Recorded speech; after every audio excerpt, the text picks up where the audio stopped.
everyone, and welcome on Meet the Pioneers. The aim of this podcast is to talk about health through different angles and with different actors. For example, I have met the CEO of a biotech in Paris, which synthesizes DNA. But I have also met the founder of an alternative healthcare system in India. You will find tips on how to launch your startup in the health sector, what investors are looking for, but as well as more general discussions on health, ethics, challenges and possible solutions in the healthcare sector today. My first episodes are in French, this one is the first one to be in English, but many others will be. I really hope you will enjoy the podcast. Please do not hesitate if you have any questions, and I would love to get your feedbacks. Enjoy! During this first podcast in English, I have met Melissa Kang, who is the founder of Sustainable Fund in Singapore. It's very interesting. She has a career that is very diverse. She's been in finance since 25 years and has gone through different groups like 3i, Morgan Stanley, and she has been manager of portfolios worth $1 billion. So you must be asking yourself, how is this linked to my podcast? Well, actually, she has founded a sustainable fund in Singapore that is called Jupiter Impact Partners. It invests in different kinds of projects. It can be in education, nutrition, but also in health. So what's really interesting here is to understand what investors are looking for, why are investors interested more and more in impactful and sustainable projects, but all of this specifically linked to Asia concerning all of those kind of topics, which is a hub that is super interesting in all of the healthcare sector. Finally, we have talked about private equity and what makes a good candidate working in that sector, and specifically linked to health projects. It's been really interesting to talk about all of those subjects, so I won't spoil you anymore. Please give me your feedbacks. I hope you'll enjoy. So hello, Melissa Kang. I'm very happy to welcome you today on Meet the Pioneers. So you are currently a managing partner at Jupiter Impact Partners, and you've had a very interesting career. I would like you, if you don't mind, to maybe share that with us. Thank you, Maya. Thank you for inviting me. Myself, I'm from Singapore, and I studied economic political science as a student, and after that I did my postgraduate degree in finance, and I have always been interested in investment. So I started in the early days as I did SME finance for about 4 years, and after that I went into equity research for also another 4 years. In 20 years ago, or more than 20 years ago, 1998 onwards, I joined a private equity investment firm called 3i. That's where I was trained in Europe and started my private equity career.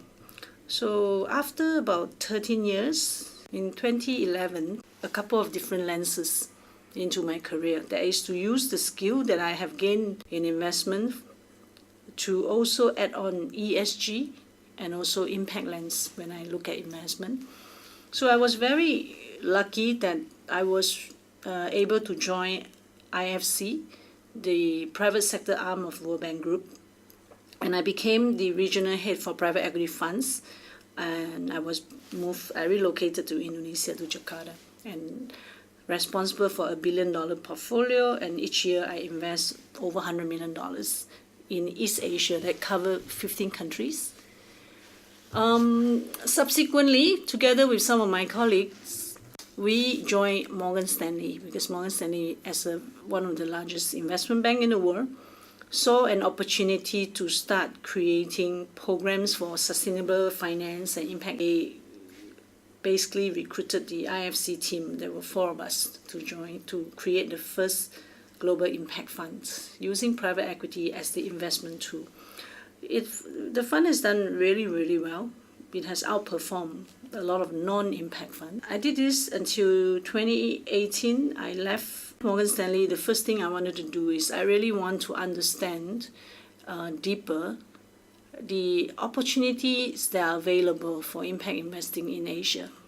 And also, I want to know what are people thinking about it, and why are there no impact investor that is from especially Southeast Asia, right? Most of the impact investment firms are from the Western countries. So I did that. I set up a company called Jasmine Sustainability, focused on research and also do advisory work to help asset owners look into ESG factors and impact investing. And more recently, I managed to then recruit a team of investment professionals together with myself. We set up a company called Jupiter Impact Partners. So Jupiter is set with the intention to become an institutional grade professional fund manager to focus only on impact investment, sustainable finance, predominantly in Southeast Asia. Okay, so that's where we are now. And we've done a lot and achieved quite a bit in a really very short time, and we are very, very excited. That's very interesting. And so, when you were at Morgan Stanley, you were investing in sustainability in Southeast Asia only, or in the whole world? So I have two roles at Morgan Stanley. On one hand, I'm a portfolio manager, so I was responsible for identifying investment opportunities. So I covered what we call East Asia, just like when I was IFC. I look at China, I look at Southeast Asian countries. I don't cover South Asia, just this part. But I was also the ESG officer for the business, for the fund. So that is a global responsibility. So I look at the ESG performance of our investment also outside Asia, in the United States, in Africa, Latin America. So it's a global perspective. Okay, great. And so since you decided to found Jupiter Impact Partners, of who was your team composed of? How did you choose your yes team? Right, it's an excellent question, Maya. Anybody who wants to set up an investment, whether it's impact or any kind of investment fund, you need three things.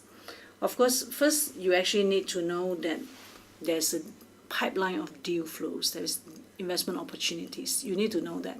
Then the second is you really need a human capital. You need to have a team to be able to execute the investment, right? To convert them or make the investment and manage it afterwards. The last thing you need is the money.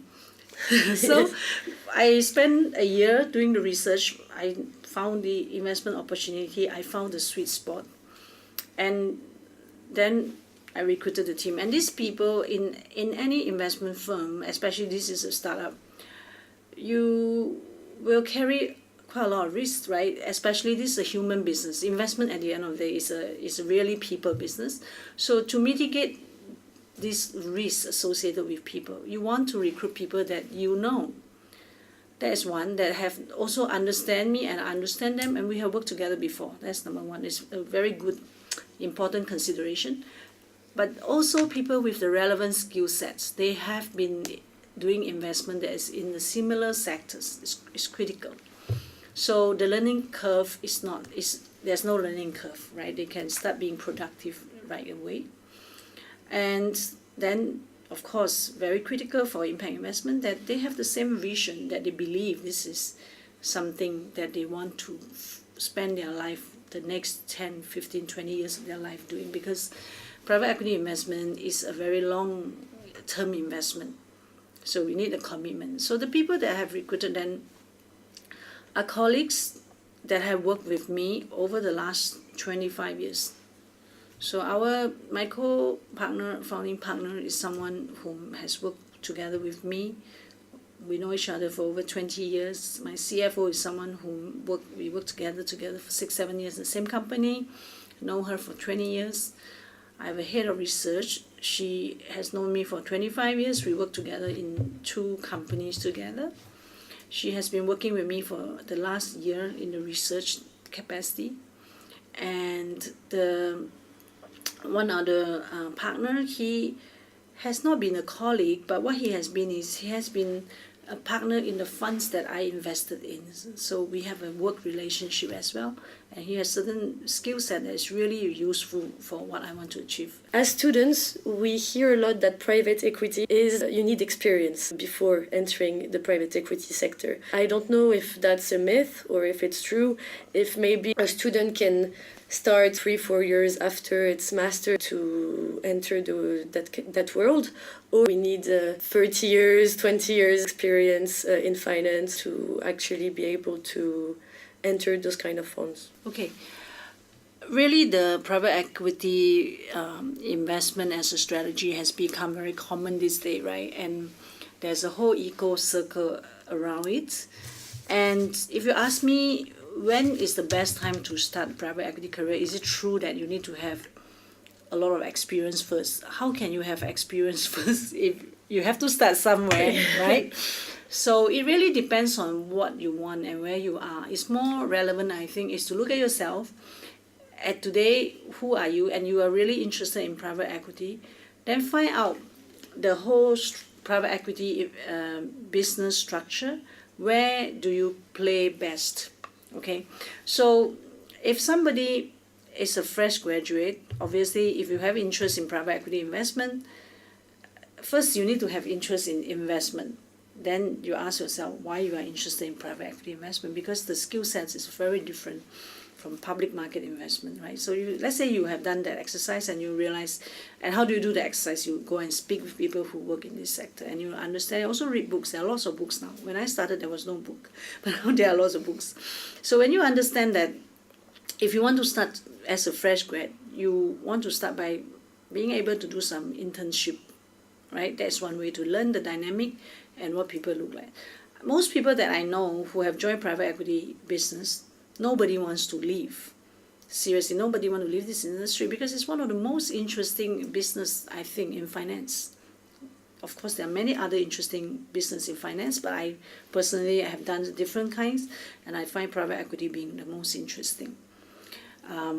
Then you can apply many strategy. But on the other hand, if you are someone who already have, say, 20 years work experience, and you have, certain deep knowledge of the sector, and you are interested in private equity, can you do it? Obviously, you can. There are also opportunity for people with that kind of experience.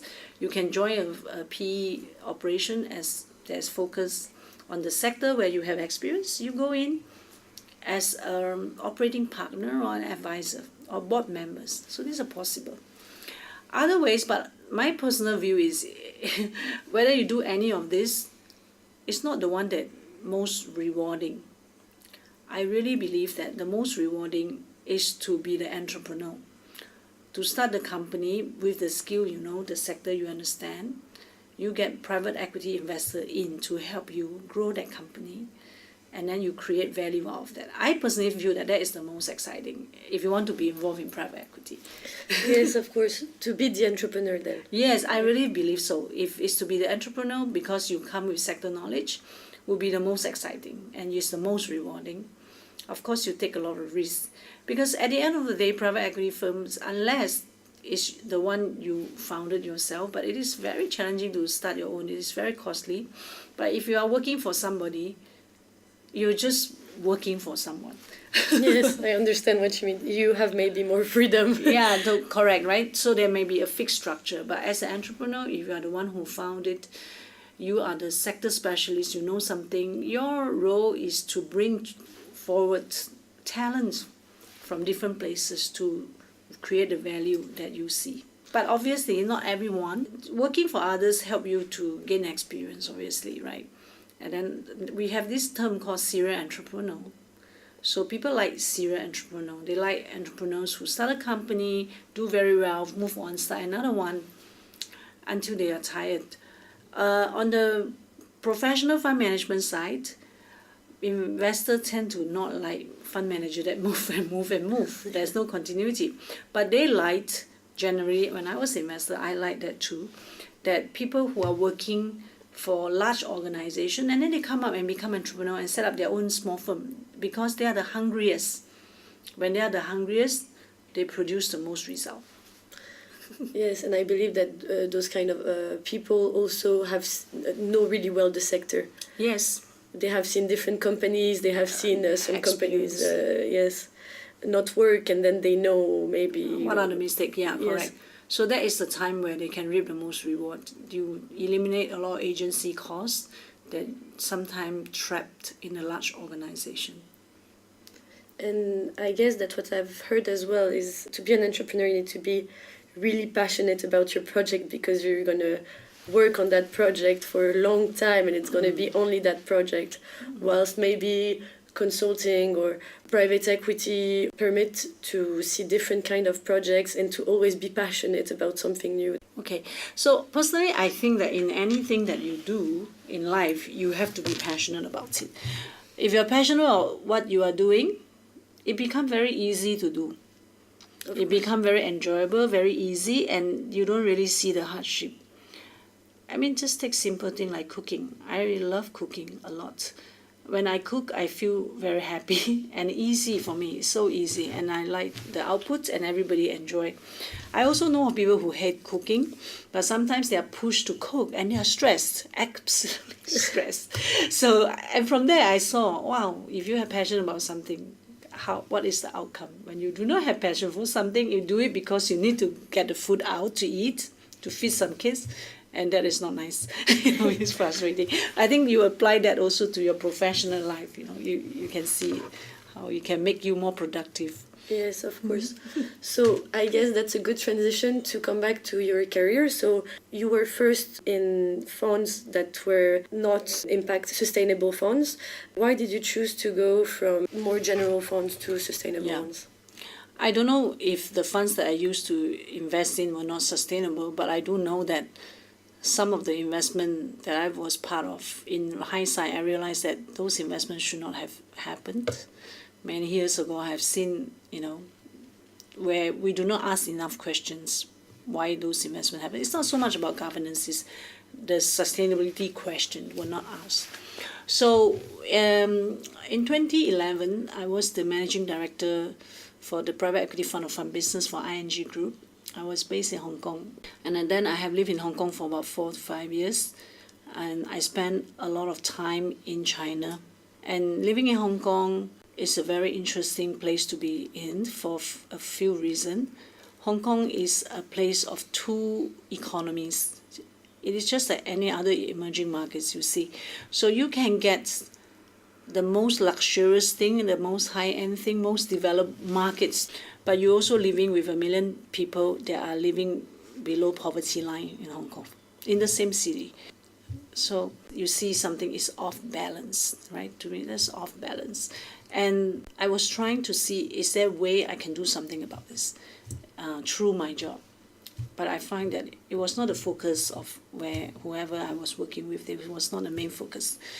And my daughter at that time was about 16, my eldest daughter, and she wanted to go to United States to do her college. And she wrote 25 essays. She applied to 10 schools. So as a mom, of course, I read her essay to try to proofread her essays. And it was like a wake-up call for me. Through her, she was writing everything about irresponsible development, unsustainable development, irresponsible investment, and what she's observing, how structures and things don't make sense in Asia. And she traveled to many remote areas as well, together with us, and how she want to make change in the future. That really, to me, is like, this is what the future wants. She's one person, and she's saying, the way the world is not the world I want to live in, So I decided at the time, I told my husband, I want to move forward. So I left ING, and then I was very fortunate. Within a very short time, I was able to join IFC, and they taught me, and I learned. So started investing with ESG lens, right? But IFC also is a developmental agency, so we're investing mostly in emerging markets. But as I spend more time, and also after I joined Morgan Stanley and look beyond, sustainable finance is something, or impact investing, is not just limited to emerging markets. There's a lot of application in many places. One have to, and today there's no definition. There's so many different versions, different definition. You really need to, like anything you do with investment, you have to spot the sweet spot. Where is the sweet spot? So my colleagues and I, we think we found the sweet spot. Okay. Yeah. Is there a difference, very briefly, between impact investment and sustainable investment? Okay. So sustainable investment really, in many people define it, right? But they look at it is really when you are making your investment decision, you take into consideration the potential impact to environment, society, also governance issues. So you have an ESG system to manage your decision, to help you navigate your decision. The end result of that is really to minimize negative outcome from investing. Because when you invest in anything, you can create an impact. The ESG part enable you to minimize any negative impact, right? So you can be more sustainable. Okay. For example, if you are, let's say, doing a manufacturing business, you do not want to set up your plant in a place where there's only one source of power supply, and you use it all for your factory, and then if that supply is gone, you can't manufacture tomorrow. Then you're not sustainable. But on the other hand, whatever you produce there, but in everything you produce, you pollute. Okay, I give you one very easy example. When I was at Morgan Stanley, there was a company that we invested in one of the emerging country. They are a fruit juice producer, so they produce fruit juice, right? And because that country has no manufacturing, so most of the product, everything they produce, they sell it. But they do not have a waste management system, so they throw the peels of the fruits on the ground. It damages the soil, and they cannot produce more fruits. That is not sustainable. Okay. Then think about impact investment. Essentially, in investment field, we look at a spectrum of what we call sustainable finance or socially responsible finance. You start with what we call SRI. So I want to invest only with something that aligns with me. So I have an exclusion list. I do not want to invest in weapons. Let's say some people say, I don't want to invest in drug that has contraception, even things like that align with their value.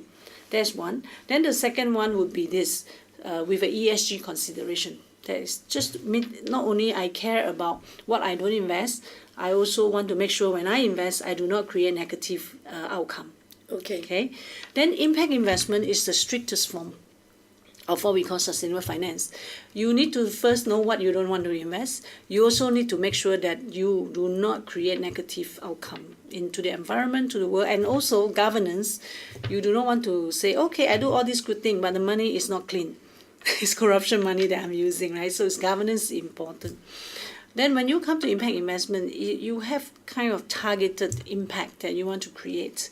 So you do think about, okay, I want to create clean energy, then you would have an impact investment, right? My investment only invest in clean energy, or I want to invest in clean water, or only invest in healthcare, or invest in education. So it's quite focused on the sector you can create impact. Okay. Yeah. And so what about you at Jasmine Sustainability? And Jupiter, yes. The Jasmine, okay. First, I think to myself, I want to help to improve the living condition of the planet, because I have children and I want them to live in a better environment. And also people that I care about, people I love, everybody. So I want that to happen. So one area is through industry, you can minimize this or improve. I live in Asia. I have lived around Asia, and I work, and I have many people I know that I work with are in Asia. We see Asia is actually a very interesting place for impact investment.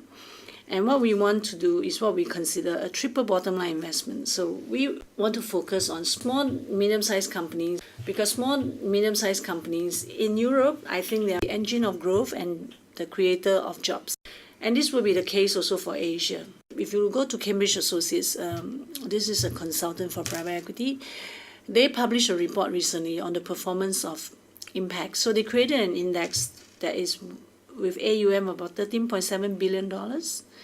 The Asia component is less than 1% in terms of impact fund in that program. And the result, the outcome, the performance of the funds in that index is low single digit, which is actually, in many cases, they compare it to the non-impact fund, is performing below the non-impact fund. But by definition and from our own experience, when your fund or your investment is doing something positive to environment, society, actually reduces, and you have a good ESG practice, it actually reduces your business risk. How can it that you generate less return? So, and my personal experience, my observation of IFC, for example, investing for impact is extremely rewarding and make a lot of profits. Why is it not happening in these other funds? So one of the issue I think is really because many of the funds are either very narrowly focused on one sector. When you are very narrowly focused on one sector, sometimes your deal pipeline is quite narrow, quite limited, and also you have to work a lot harder to get a return. That's one. The second also, I think the universe of impact funds covered is mostly in countries where the growth is much lower. So if the growth is much lower, also the outcome of the investment might be lower return. On top of that, many funds that I've seen in impact world are very subscale, small funds. When you have a subscale fund, you do not have a lot of resources that you can generate, and that is a problem. It limits your ability to attract talent to work for you or retain them, right? So you don't attract the best talent to work for you, then obviously the performance of the fund will suffer. So we want to mitigate all these problems. So why I put together a team, they are very experienced. We focus on an environment that affects our life, where we live, but also it's a high growth, high economic growth environment, high business vibrancy. At the same time, a lot of challenges around that need to be addressed. So we select 5 sectors that we think that will, at the end of the day, can benefit human capital. Choosing 5 sectors also enable us to provide a diversified portfolio and also protect us from, it gives us a defense against focusing on one sector and then we are constrained by what we can do. So we want to invest in the food sector. So food sector, we are looking really at food safety, food security, food traceability. Food safety is a big challenge in China, right? And also many parts of Asia. So that is one factor. So when you have food, what you come out of food is waste. So waste, and if you want to produce food, you need power, you need water. So relating to the food sector, we want to invest what we call circular economy, waste management, waste recycling, waste to energy, water recycling, clean water, because then food and clean water and a better environment when you manage your waste better is healthcare. I observe one thing also from personal life experience, that there are people, many families, they could be low income. But if they have an income that is stable, they're coming in, and no big expenditure, their life is pretty stable normally. They even can buy a bike, they can have a house. So one issue that can hit them, someone falls sick and they have no insurance and they have to pay, and there's no public welfare, and then the whole family is broken. All right, you destroy, and children cannot go to school anymore. Have access to healthcare. I think 2 things. One is healthcare insurance that is affordable, so that can help protect this family. That's one area we like to see if we can find opportunities. But also affordable healthcare, basic affordable healthcare, so that even there are many basic healthcare that are available today to children in Europe, just not available to many kids, and they suffer the pain. The third one, the sector I actually mentioned is energy. Energy has a lot of influence because a lot of the energy in Asia are powered by coal. So, and that is not a sustainable source of power, and Asian people are so scared of nuclear power because of the experience they observed in Japan. Then they have to use energy in a smarter way. So energy efficiency is something we want to invest. You don't consume in a better way. And the last sector that we would definitely want to invest in and we like is education. And it's not just any education, but affordable education. So a lot of people can get educated, from children to old people, because aging is a major challenge that is facing the whole world today. Many countries are experiencing that challenge in Asia, Singapore, Thailand. It's very interesting. Is impact investment today in Asia something that people understand and want to invest in? Right. Impact investment has been around for a long time. I remember in 1992, I went to France. I went to Paris. I want to go Paris all my life. 92, I went to Paris the first time in my life. And I was very disappointed when I was there because it was so dirty. Yes. And when I wiped my face with the tissue paper, it was black. 92. I never forget this. But today, if I'm in France, in Paris, it's clean. The air is clean, right? And many countries in Europe is clean. The air is clean. I love that. And I think that tells me 2 things, right? One, it's definitely possible for Asia to also become like that. Asian people are very capable and there's a lot of resources. It can achieve that too. So right now we have two most polluted countries in the world are in Asia, right? It's India and China. But I think the change can happen, can take place eventually. But the thing is, when you come to impact investment, why are people talking about it? Why it sound like some even people tell me, oh, you're so fashionable, you're always talking a fashion statement. The reality is not. It is really because of the very mega catastrophic natural disaster that has taken place due to global warming that shocked people out. I mean, these typhoons and floods has been happening for the last 20 years in Philippines, in the coastal region. It just get more and more. Every day people are praying it's not going to happen next year. It just happened more next year. But there was no concrete action taken against that, I believe. And even there was no Parliament Act against it or bill passed against it. Bank was still lending to companies that were burning down forests. But that has come to a stop. So you can see even in China in 2015, they have created a Ministry of Environmental Protection. Before that, it was just one department. So there's not only there's proper regulations, there's proper enforcement, right? And today, in 2014, I believe, in Indonesia, they have also implemented the marine protection laws, that how they want to protect the ocean. So all these are happening. But in terms of impact investment, I really believe that doing that is at early stage in Asia. Okay, most of the impact investment are funded by rich families that care about it. Mainstream institutions are not doing that yet. It is a long education process, and I have spoken to some people who are in position of power that control the flow of capital, and they think that it's something really cute that I'm doing, or it cannot make money, or it is about my personal vision or some small group of people. It doesn't affect their life. To me, I'm shocking to hear that, but it is a process, right? But the process will happen very fast. There are some other organizations that I work with and some other institutions. They are more advanced than others to think about this too. So, and one thing I do know about Asia is when we want to adopt change, it changes very fast. Okay? But some things change slowly, but other things can change very, very quickly. Because many years ago, if you go to Hong Kong, it is really not a clean city, right? But ever since they suffered 2003, there was SARS. Hong Kong cleaned up the whole city. Seriously, the standard of the public toilet in Hong Kong is higher than Singapore. Seriously. So I think change can happen, that we can learn and implement that and continue to influence the flow of capital and the behavior of people who make investment to think how they want to invest.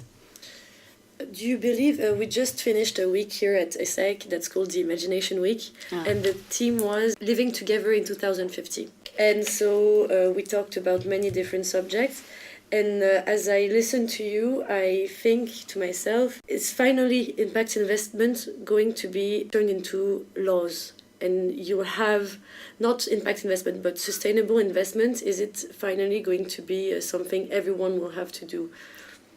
I think definitely, right? Absolutely. Like yourself, like my daughter, her friends, all the people who are born from the 90s, they all want to only ensure the environment they live is a different one and it's better than now.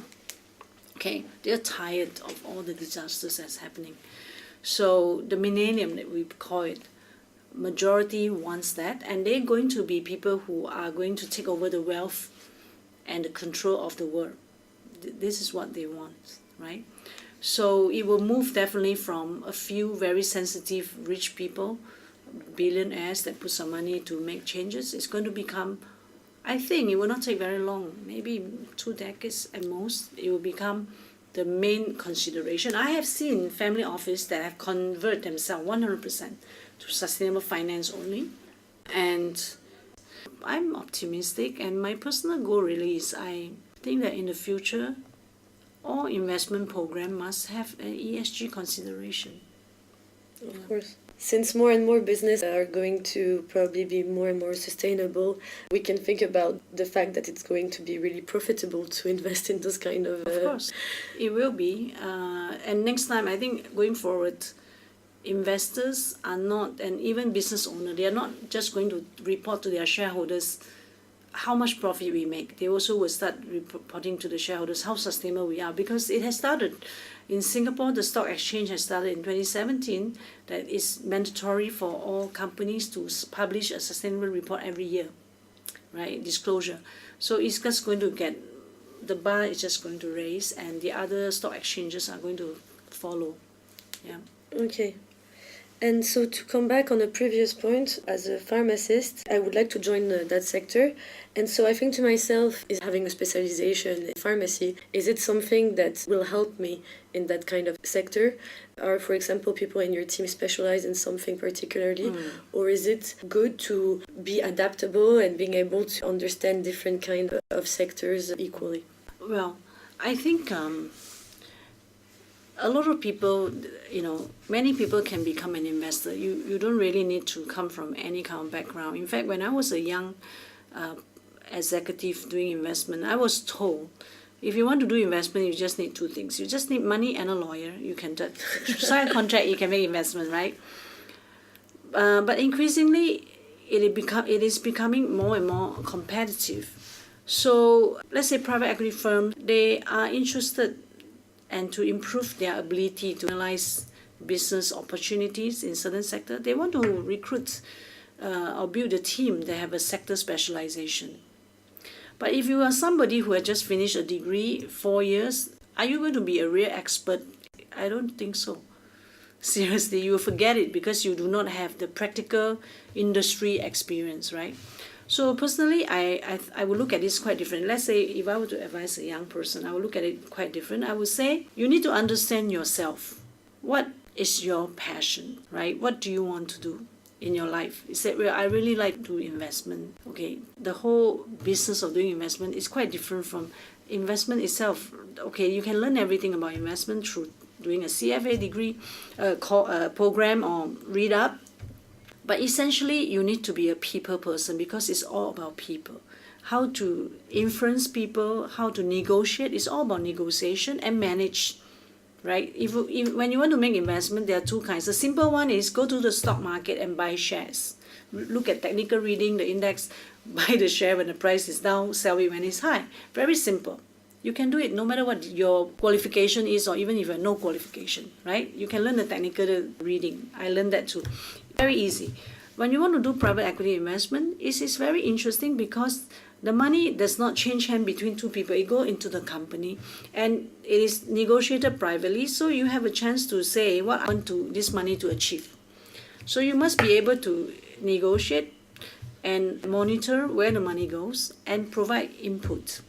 So obviously, if somebody is coming from pharmacist background, you have an advantage when you join a firm that is interested in healthcare investment or focused on healthcare investment, then it gives you an advantage to understand the businesses that you evaluate. But it's just there. At the end of the day, whether the investment will be successful or not, it depends a lot on your ability to manage that investee management team of the entrepreneurs.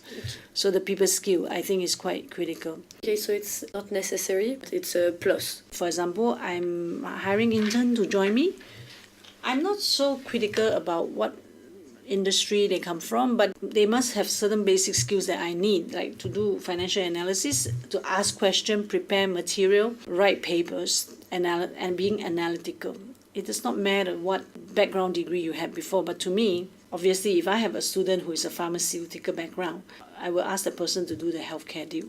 But it doesn't stop the person from looking at the other deals, right? Because a lot of the time, the business model, the industries, you can analyze it with common basic analytical thinking, critical thinking. When you come to really technical, you can always find a specialist to help you. You will engage a specialist to help you, right? So it's not the most critical. But on the other hand, I mentioned before, if you have been developed and your education has been in a certain sector like pharmaceutical, and you care about it, you can think about, and you like business, you can think about how can you make a business out of it. So there's this lady I know in Thailand. She is a trained pharmacist, and she realized that there is no affordable personal care product for the farmer's wife in the rural area that is safe.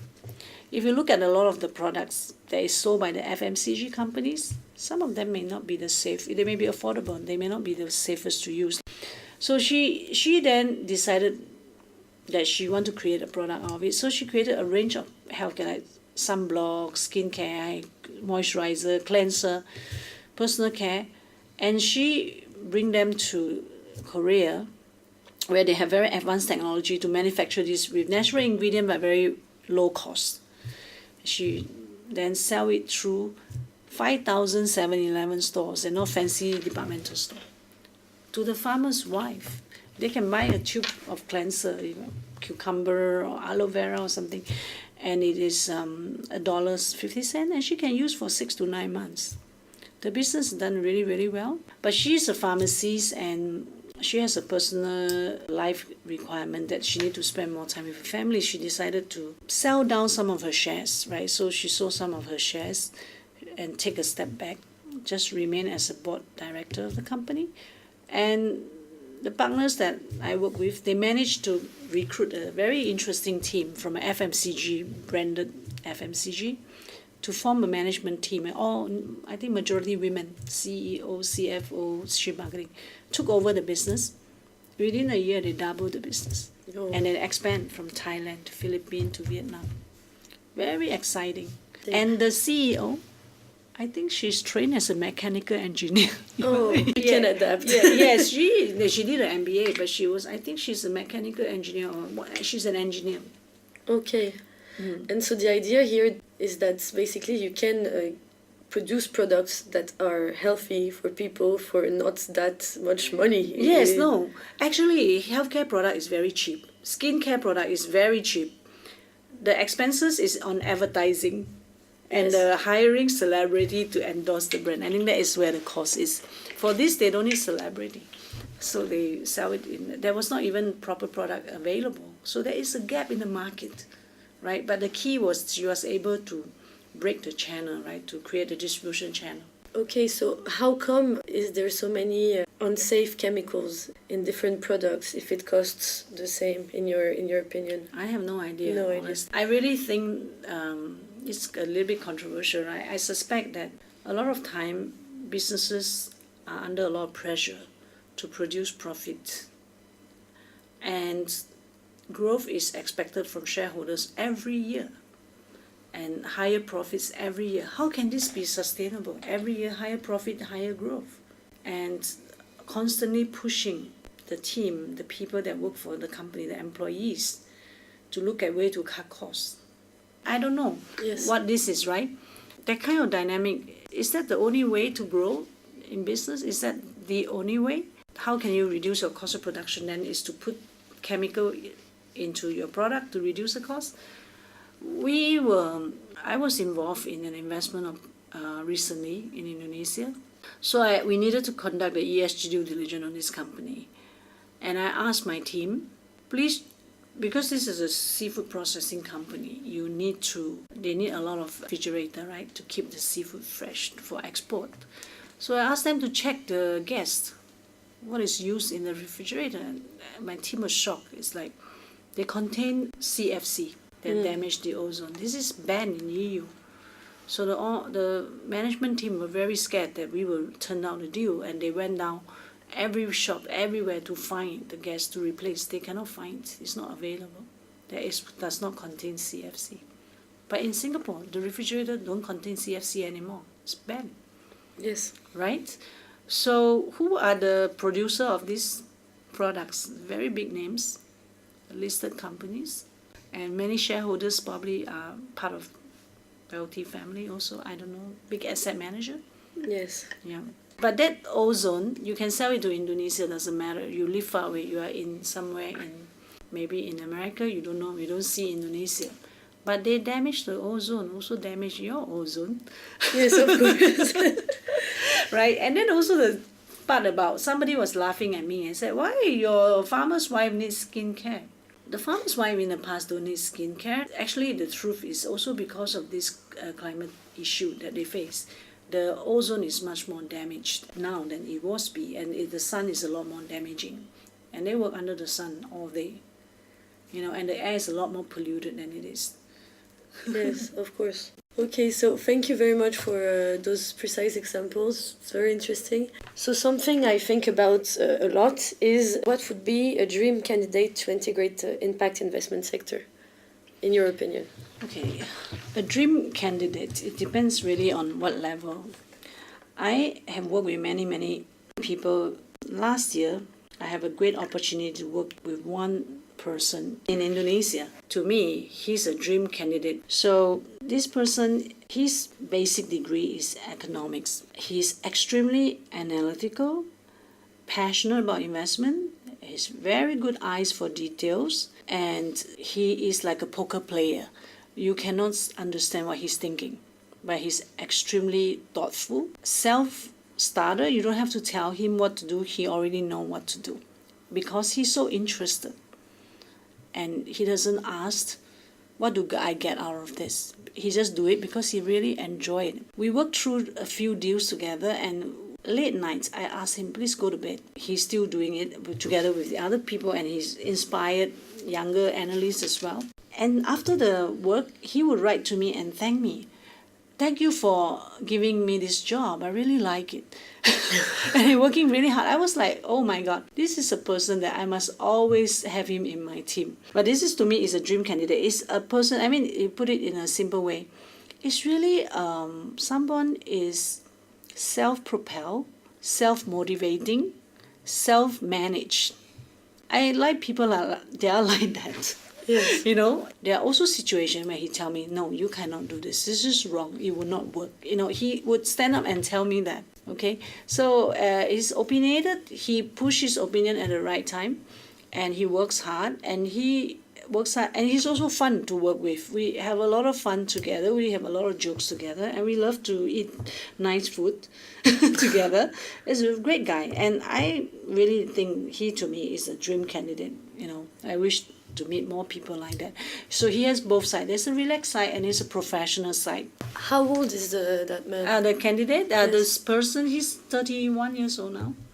So he has worked for around 10 years now. My friend really trained him, but the way he is not the training. The way he is the personality is like. Yeah. I've heard a lot during my different internships by discussing with people that in the end, the personality is really one of the most important factors to work with someone. You need to know things at work, but actually you can learn. Yeah, so for me, personality is one thing, right? The drive, the personal drive is very important. The very silent drive, right? The determination, the intellectual curiosity. Some people think, to be curious, and they're curious about everything. They poke the nose into everything, right? Without understanding, is this the right time? That is not interesting for me. Intellectual curiosity is they see something they never know before. They don't dismiss it. They go find out and apply.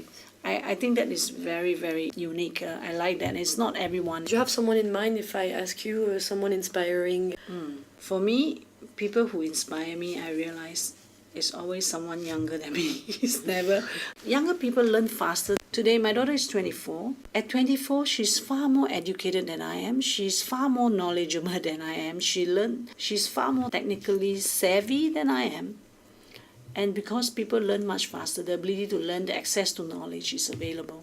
So they inspire me a lot. Not so much to compete, but you feel that there is hope for the future.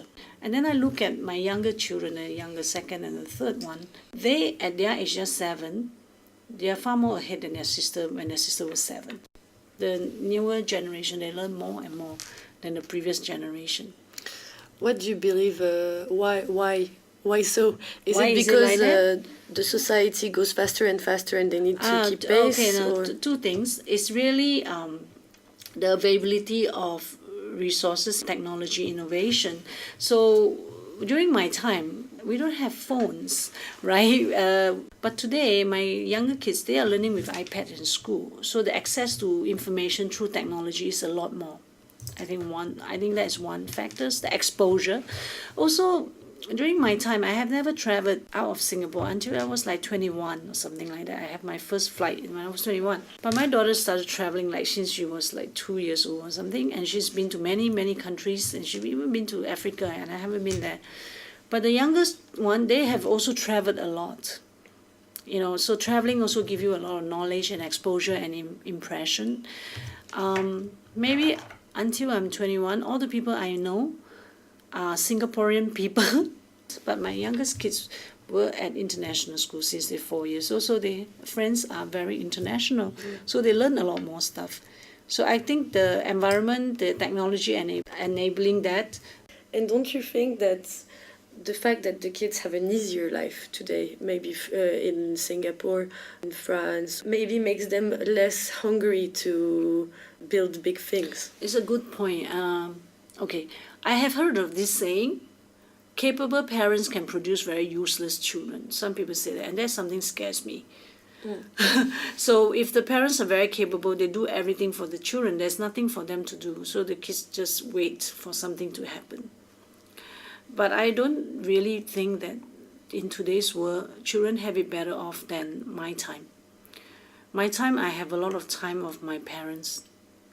My kids don't have a lot of my time as they would like or I would like, right? Because we work a lot more than before. Also those days, there's not a lot of employment opportunities. Of course, we're poorer, there's less income, but we have more family time. We don't spend so much time in school. We spend more time with our parents. So that part, I think, is harder for kids, because at the end of the day, children always like to spend time with their parents until a certain age, right? Second thing is, I'm not talking about, maybe this apply, right? I come from a time when Singapore is a developing country. I have huge opportunities that enable me to excel and propel myself, and I move through social groups myself, and I get to meet many people and learn and work in different kind of organization. I find that it's getting harder and harder because everyone is getting smarter, it's getting more competitive. It's harder to outperform. My parents tell me the same. Yeah, it's harder to outperform. But there's one thing that you can outperform. I really think everything people learn is that, oh, you need to learn finance, you need to learn how to write program, or technical skills, engineering. Everything you learn, others can learn better than you.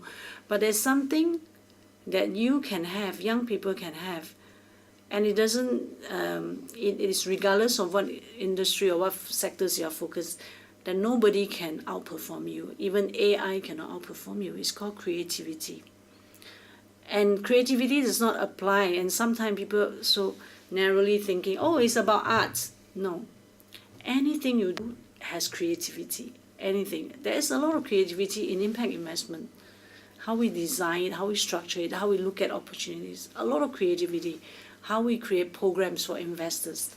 Similarly, I think products, pharmacies, how to deliver the best products to the users in a safe way, involve a lot of creativity. So there are two things that I think going forward, for any young people, they need to have. And old people need to have too, but you need these two things. One is creativity. That means you coming up with ideas that people have not done it before, and you are not afraid of testing it, right? The second one is judgment. The ability to judge towards the right path, and also help you with your creativity. You can't create things that is creative but it doesn't work or it doesn't apply, cannot be used and cannot scale. You can judge and say maybe we stop. When to stop, cut your loss, I think is critical. It's completely linked with the week we just had at ISEC. We've been thinking a lot about creativity, imagining the world later, and that's what our teachers have been telling us, that creativity is the thing that will separate us from artificial intelligence and all of those sectors. But what is scary is that when they ask us to be creative, we saw at the end of the week really hard to be creative, and we've brought up in the same schools, and in the end when we ask us to be creative, we tend to give the same projects. We have the same type of creativity, and it's something that makes me think that we need to keep on developing that part inside us, because that will be what will be very important in the future. I'm not sure whether one can develop creativity, I don't know, but I do think that there are certain things you can do with yourself that can enhance your creativity.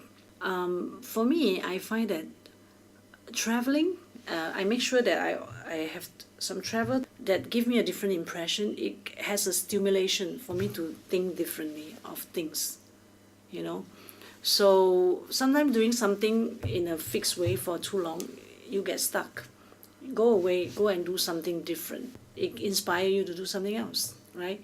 So I think that's one way to enhance the ability to think out of the box, think creatively.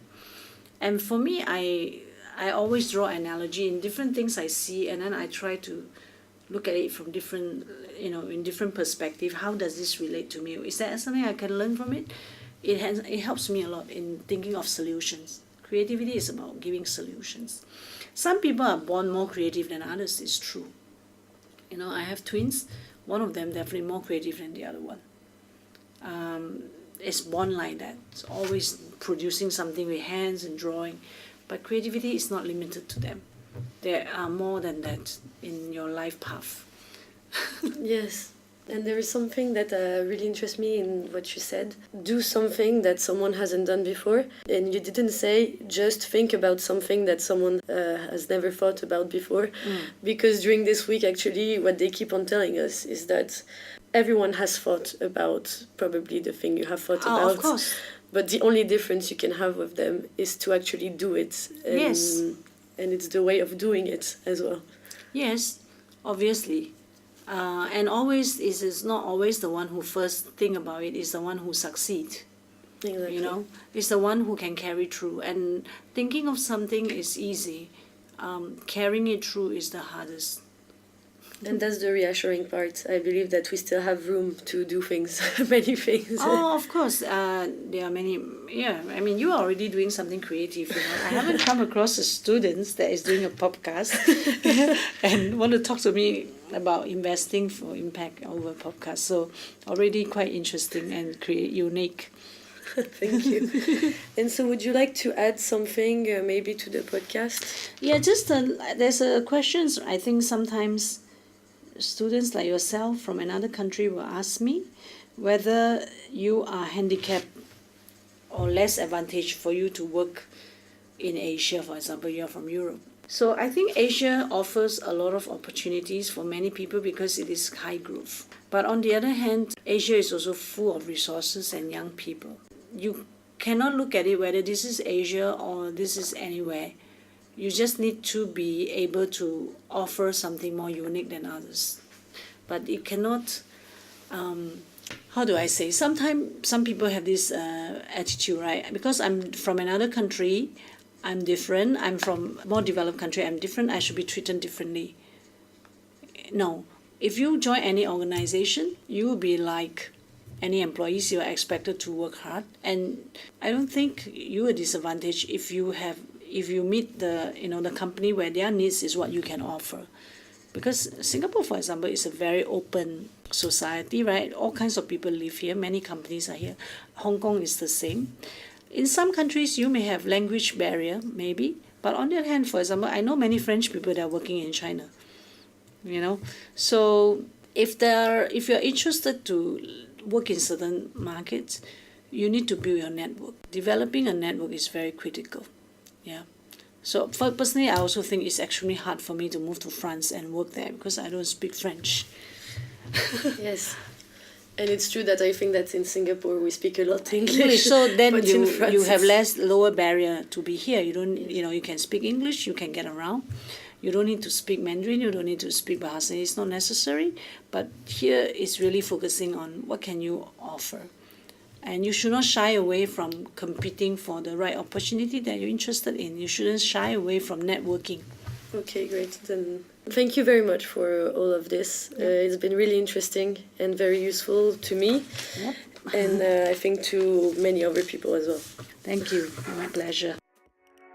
So in order to conclude on this podcast, we have discussed with Melissa Kang on 5 different points. First of all, the fact that private equity and impact investing are interesting ways of doing investments. And actually, you can create a career in this sector at different stages of your life, right after your master's, your degree, or even later on. The second point is that entrepreneurship is even more exciting, in Melissa's opinion. You obtain a private equity funding, you support your ventures, and you build a business to attain your impact goals. The third point would be to focus on relationship building and networking. It's actually really important. The fourth point on this conclusion is that the world is indeed getting more competitive, but however, your creativity is going to differentiate you from the rest and where you can outperform others. And the last point, fifth and last point, is that never stay stagnant. Keep reinventing yourself. Thank you very much for listening, and I hope you enjoyed it. See you soon.